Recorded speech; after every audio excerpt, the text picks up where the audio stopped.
On Saturday, at my direction, the United States successfully concluded an airstrike in Kabul, Afghanistan that killed the emir of Al-Qaeda, Ayman al-Zawahiri. On July 31st, a US drone strike killed the leader of Al-Qaeda, Ayman al-Zawahiri. Zawahiri had been elevated to lead the violent extremist organization in 2011 after the killing of Osama bin Laden in Pakistan. He had a $25 million bounty on his head, and since the start of the US-led war on terror, Zawahiri had spent much of his life in hiding. After relentlessly seeking Zawahiri for years under Presidents Bush, Obama, and Trump, our intelligence community located Zawahiri earlier this year. He had moved to downtown Kabul to reunite with members of his immediate family. After carefully considering the clear and convincing evidence of his location, I authorized a precision strike that would remove him from the battlefield once and for all. With the head of Al-Qaeda and bin Laden's successor dead, what's next for the terrorist organization? How has over 20 years of the war on terror forced the group to change? And who will move into the top seat? My name is Hugo Goodridge. Welcome to the New Arab Voice.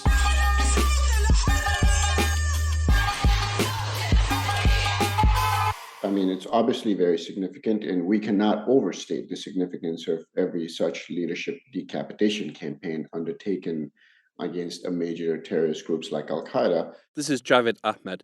Javid is a senior fellow with the Atlantic Council's South Asia Centre. But we must also understand that with groups like Al-Qaeda, the killing of al-Zawahiri is merely a disruption in Al-Qaeda's overall activities. And I think Al-Qaeda will quickly overcome this very important disruption, mainly because as the vanguard or the de facto, the Walmart of global jihadism, they have increasingly learned to become a very patient and a very adaptive as an organization. Ayman al-Zawahiri was born in Egypt in 1951 to a prosperous family. He completed a medical degree and opened a clinic in a leafy suburb to the south of Cairo.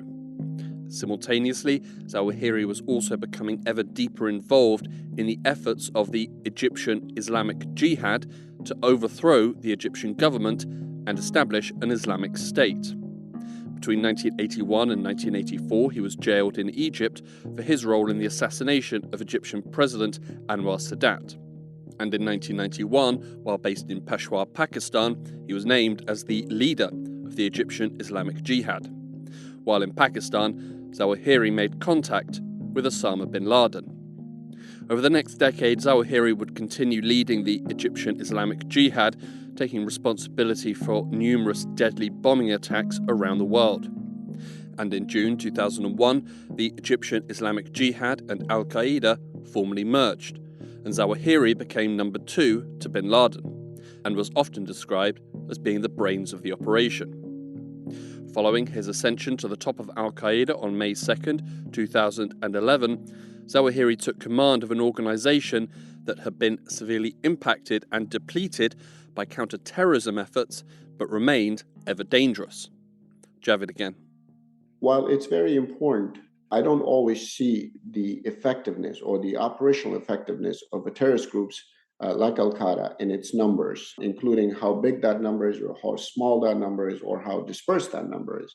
These groups have established their relevance and have developed a remarkable ability to regenerate forces and regenerate capabilities for operations in a very short period of time. So to me, it's about how effectively Al-Qaeda and its franchises are connected, as well as how connected Al-Qaeda and its franchises remain in their institutional and intersectional partnerships in different countries.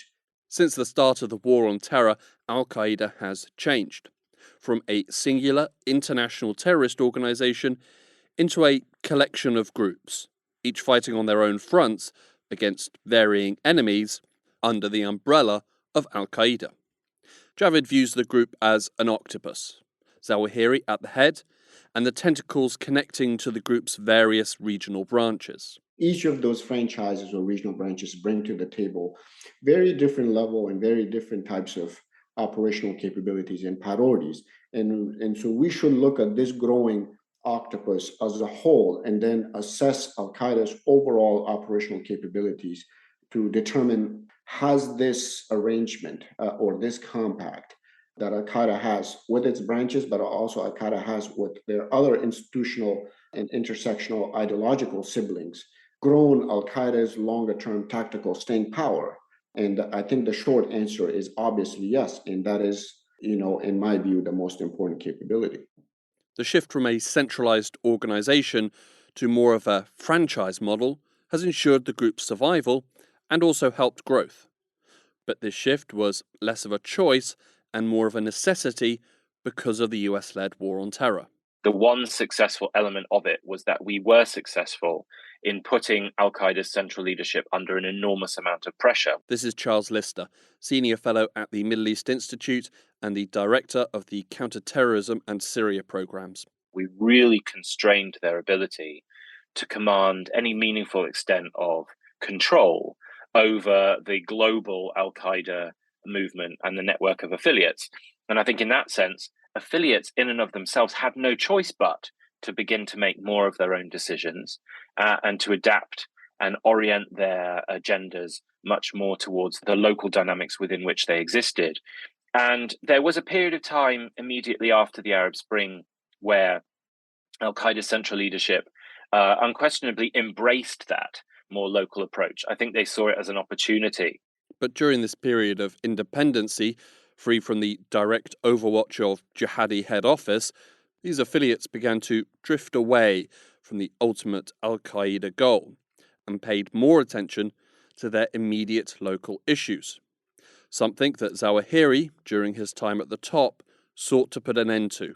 But what was interesting is that by that point, and that was probably around 2015 or so, the al-Qaeda affiliates around the world who had embraced this local approach, I think had realized that that approach had a far greater prospect for success for their own specific agendas than having a more globally oriented or a quote-unquote global approach. And so by and large, they actually basically ignored Zawahiri's instructions to revert back to that original agenda.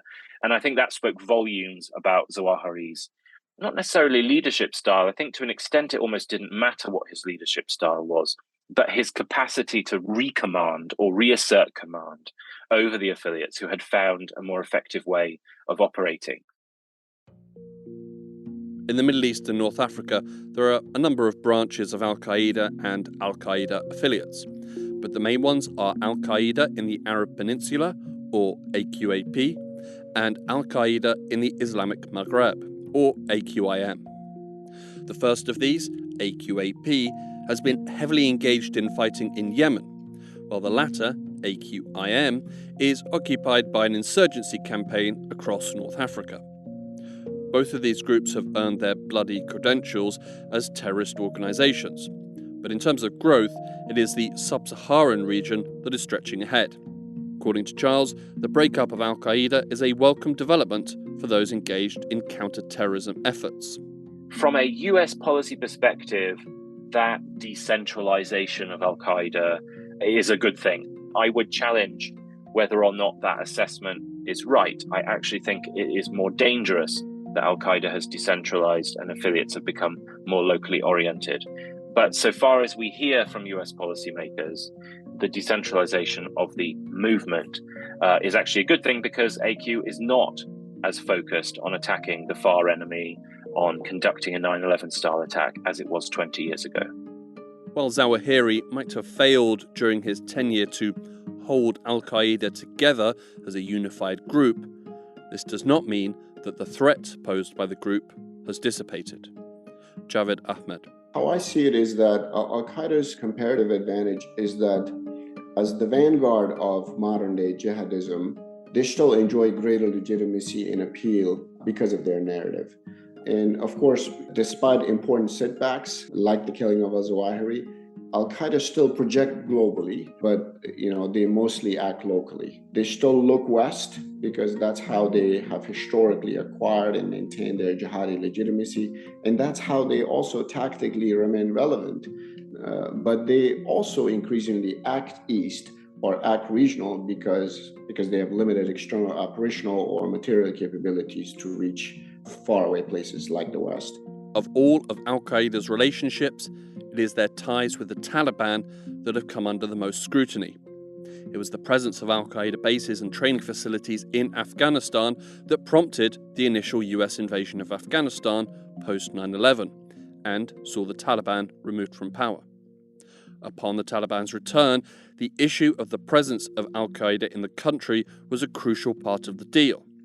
The circumstances surrounding the recent US drone strike that killed the al-Qaeda leader should illuminate to you how well that's going. Well, first off, I think it's kind of staggering. He felt comfortable enough to return to Kabul. And I say return, Zawahiri and his family lived in the exact same neighborhood of Kabul before 9/11. So he was literally coming home.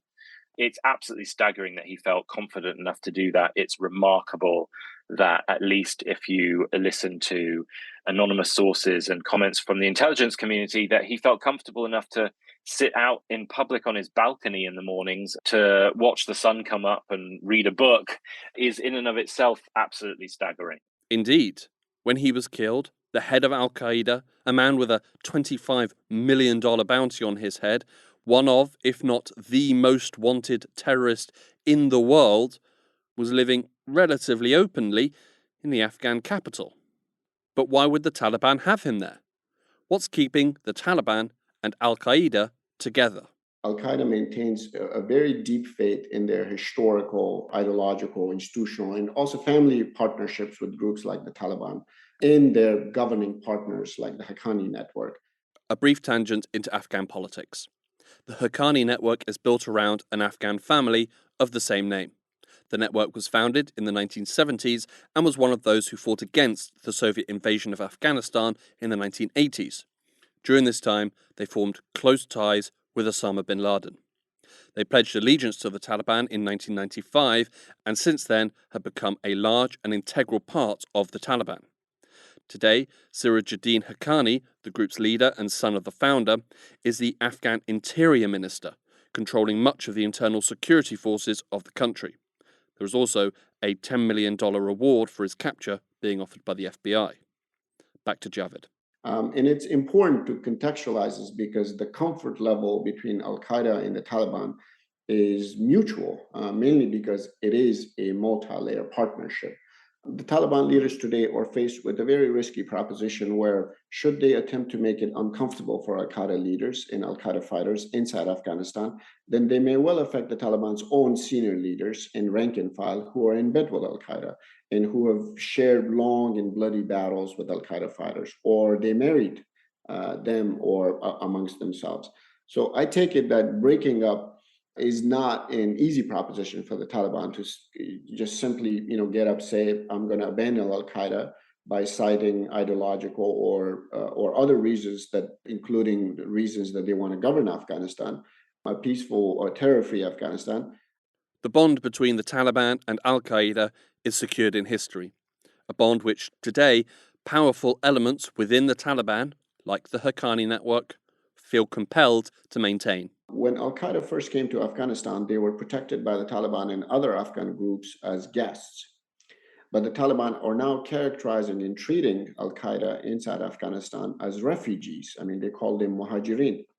So, this gets into the heart of this codependent partnerships, which have inspired other jihadist groups around the world to replicate this kind of guest refugee model. And al-Qaeda feels safe in places like Afghanistan today because they have this, deep faith in the patronage and hospitality service of their local hosts. And of course, at times it comes with its own challenges or setbacks, like seen in the Kabul strike.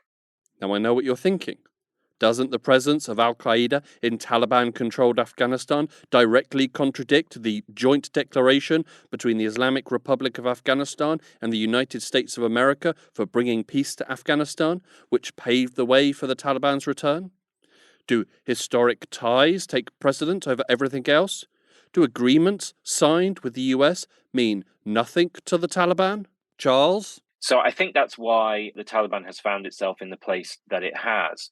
in a place where the more politically pragmatic wing was willing to say to the West that they wouldn't provide a safe haven to al-Qaeda and its desire to plot attacks abroad. But as the Taliban has frequently pointed out in its kind of propaganda outfits over the last several months, they did not sign up to prevent al-Qaeda from being in Afghanistan. They signed up to prevent al-Qaeda from being in Afghanistan and plotting attacks abroad. And so there's this weird kind of gray area where clearly from a Western CT perspective, we don't want AQ in Afghanistan, full stop. And the Taliban are suddenly seeing things through a slightly different lens. And again, I think that speaks volumes about the kind of internal contradictions within the Taliban itself. As I say, I have no doubt that there is a politically pragmatic wing that would probably, they'll never say so, but probably wish that AQ just went away and were no longer this kind of contradictory problem that the Taliban has to deal with. But that's not going to be the case. Okay, so the Taliban won't break ties with al-Qaeda. What are the West's options? From a Western policy perspective, we're caught in this very double-edged sword situation whereby we also know a fundamental rule of sort of countering extremism and violent extremism is that the longer that a country or a region is mired by instability and poverty and a sort of lack of any kind of good future, the more likely it is that extremism and violent extremism will thrive. So in that sense, we have an interest in trying to sort of support and buttress the Afghan economy and to provide humanitarian aid. But also, from a security perspective, we have either no interest or very little interest in doing that and supporting a government that is wholly essentially run by the Taliban, and particularly a wing of the Taliban which is openly supportive in one way or another of al-Qaeda. So I don't know how we square that circle. We were always going to find ourselves in this situation. It was one of the reasons why those of us who were shouting from the rooftops a year ago about how fundamentally challenging this was going to be for a Western policy perspective. So it's a very, very challenging situation. The US continues to lead the fight against terrorism and global jihadism, and the resolve remains, as shown by the recent strike that killed Ayman al-Zawahiri. In the days after the drone strike, US National Security Council spokesperson John Kirby spoke to reporters. Ask some members of Al-Qaeda, ask them how safe they feel in Afghanistan right now. I think we proved to a fare thee well this weekend that it isn't a safe haven and it isn't going to be going forward. This action demonstrates that without American forces on the ground in Afghanistan and in harm's way, we still remain able to identify and locate even the world's most wanted terrorist, and then take the action to remove him from the battlefield. You know, it's one thing to have found the most wanted terrorist in the world on Afghan soil. That's a 20-year mission that the intelligence community has been devoted to. It is a whole nother challenge to detect a small cell of mid-level operatives who may or may not be plotting an attack from Afghan soil. That is not something, I think, that the killing of Zawahiri proves that we're capable of doing. When the Biden administration says, here's the proof in the pudding, we've shown we can do over the horizon, you know, Americans have nothing to worry about from Afghanistan, I don't think that's the whole truth. And I think we've got a lot more legwork to do in terms of local basing for drones, in terms of reawakening those human intelligence networks, if we are to be in a position to detect and to stop that kind of al-Qaeda operations. With even a modicum of safety provided by the Taliban, al-Qaeda will continue to pose a threat, certainly regionally and potentially beyond. Which brings us to our final question. Who will replace Ayman al-Zawahiri? Like any big corporation or global organization, groups like Al-Qaeda have contingencies, including with respect to leadership succession. And I would posit that succession plans were perhaps long debated within Al-Qaeda's senior ranks while al-Zawahiri was still alive. Despite the growth of Al-Qaeda in the sub-Saharan region, Charles believes that the next leader will more than likely come from an Arab background. Al-Qaeda at its core is still, or at least its central leadership is still and has still been a very kind of traditional structure, traditional agenda, traditional outlook. And I emphasize that in the sense that historically speaking, Al-Qaeda has been an Arab-led movement. and throughout the history of Al-Qaeda, internal accounts have often essentially shown Al-Qaeda to have been, slightly racist in terms of the way that it looks at who has the most credibility within the jihadist world and who has less credibility. The bookie's favourite to replace Zawahiri is currently Saif al-Adl. His exact whereabouts are unknown, but he is believed to be in Iran. He was first hosted by the Iranian regime as a guest, but he later became a hostage. He is among Al-Qaeda's top principals. I think it was Al-Qaeda number 3. And like Zawahiri, he's also from Egypt. He's a big picture guy in his early 60s. He's charismatic. He's reportedly a thinker. He has a strong battlefield experience, who previously served as a special forces in the Egyptian army in 1980s, and then he later trained as an explosive expert. He does have special relationship with Al-Qaeda's lieutenants elsewhere, including those in the Al-Qaeda regional branch in Islamic Maghreb, AQIM, but also Al-Qaeda in the Arabian Peninsula, AQAP. Saif is said to be not particularly good at managing those relationships within Al-Qaeda senior ranks in particular.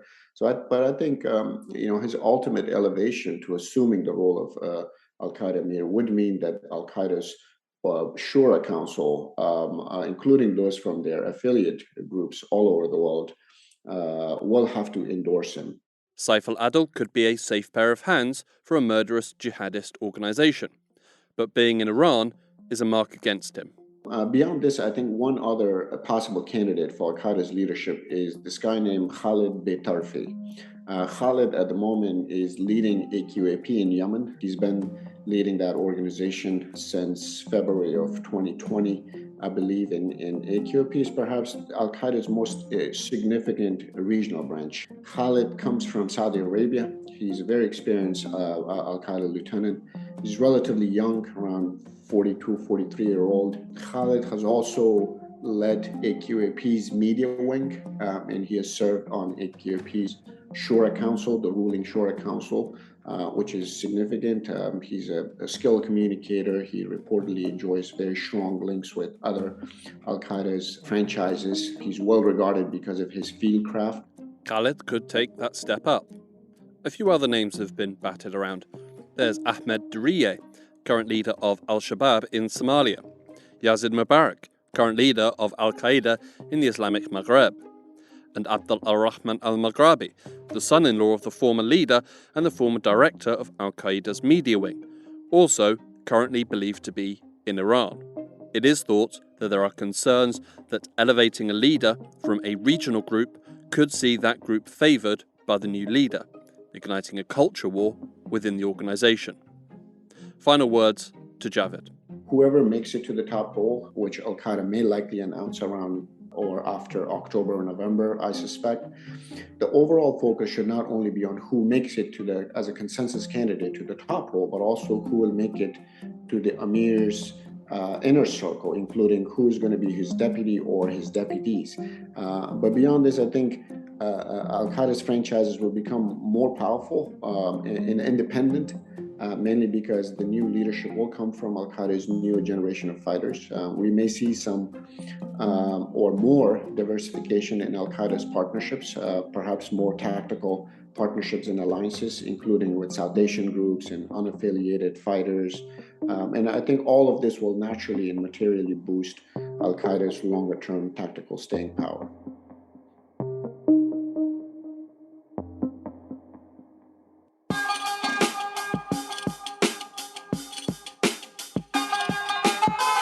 This episode of The New Arab Voice was written and produced by me, Hugo Goodridge. Our theme music was by Omar El Phil. The New Arab Voice will be back next week. Until then, you can find all our previous episodes on all major podcast platforms.